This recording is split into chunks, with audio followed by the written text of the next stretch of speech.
Sharjah کی کسی شاہراہ سے آپ کو گزر ہو رہا ہو تو یہ خوبصورت فن تعمیر کا شاہکار مسجد آپ کی توجہ اپنی طرف مبذول کرا ہی لیتی ہے۔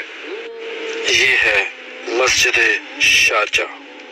وہی ہے مشرق وہی ہے مغرب۔ السلام علیکم دوستو، جناب آج ہم موجود ہیں شارجہ میں ایک نہایت عالی شان مسجد کے ساتھ، اور اس کا نام ہے شارجہ مسجد، اور یہ فن تعمیر کا ایک شاہکار ہے۔ اس میں کون کون سی سہولتیں دی گئی ہیں آج ہم یہ دیکھیں گے، تو آئیے میرے ساتھ۔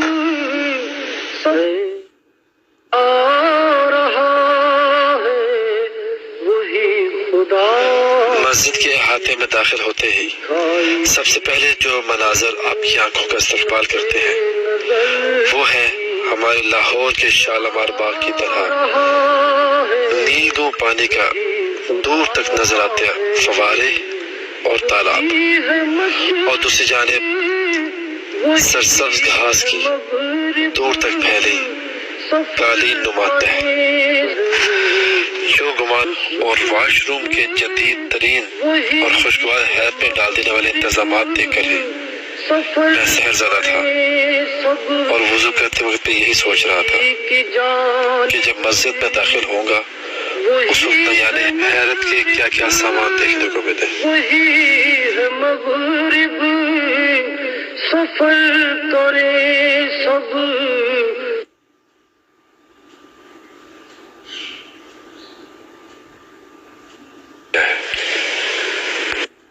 جی دوستو، تو آج ہم نے اس شاندار مسجد کی سیر کی جہاں پہ دیکھا گیا ہے کہ مذہبی روایات کے ساتھ ساتھ دور جدید کی جدید سہولتوں کا امتزاج دینے کی کوشش کی گئی ہے۔ بینچ ہے، پارک ہے، لان ہے، فوارے ہیں، پی اے سسٹم ہے، امام صاحب کے لیے جدید ترین مائک سسٹم ہے، اور اس مسجد کو دیکھ اندازہ ہوتا ہے کہ دماغ کے ساتھ ساتھ دل سے کام لیا گیا ہے، دل کھول کے اس پہ پیسے لگائے گئے، اور اس کنسٹرکشن کو دیکھ کر جو چیز سیکھنے والی ہے وہ یہ کہ اس مسجد کے کسی بھی دروازے کی کسی بھی چوکھٹ پہ مجھے کسی مسلک کسی فرنچائز کا لیبل نظر نہیں آیا، جیسا کہ بدقسمتی سے ہمارے ملک میں ہو رہا ہے۔ میں نے پورا گھوم کے دیکھا ہے، کہیں پہ بھی حنفی بریلوی، اہل حدیث، دیوبندی، اہل تشیع ایسا کوئی لیبل مجھے نظر نہیں آیا جو سوچوں کو محدود کرتا ہے، جو مسلمانوں کی طاقت کو کمزور کرتا ہے۔ ایک طرف تو ہم امت مسلمہ کی نااتفاقیوں کا گرہ کرتے ہیں۔ امت مسلمہ تو خیر عرب عجم اور امیر غریب کی بنیاد پر تقسیم ہے ہی، دیکھنا یہ ہے کہ کیا ہم لوگ، اقبال کا ایک شعر ہے،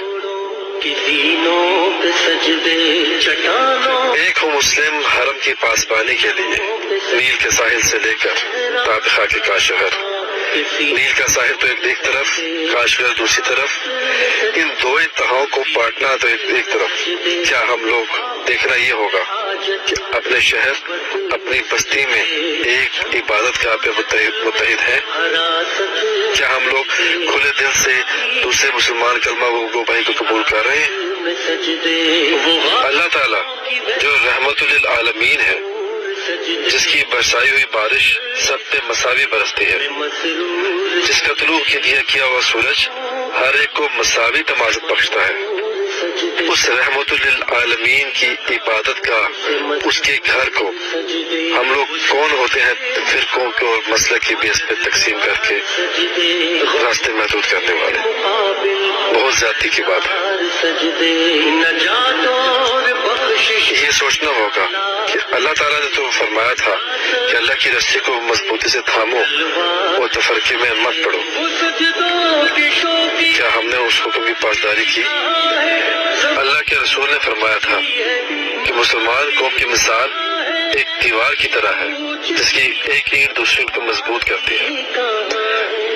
حکیم الامت علامہ اقبال اقبال نے کہا تھا زمینوں پہ سجدے کہ فرقہ بندی ہے کہیں اور کہیں پہ ذاتیں ہیں، کی دینوں پہ سجدے کیا زمانے میں پنپنے کی یہی باتیں ہیں؟ جبینوں پہ دوستو، آغاز خود سے کرنا ہوگا، اتحاد بین المسلمین کی مثال بننا ہوگا۔ میں سجدے مصیبتیں خدا را امت پہ ایک احسان کرو، امت کو نہ فرقوں میں پریشان کرو۔ آسان ہے بہت مسلمان کو کافر کہنا، ہمت ہے تو کافر کو مسلمان کرو۔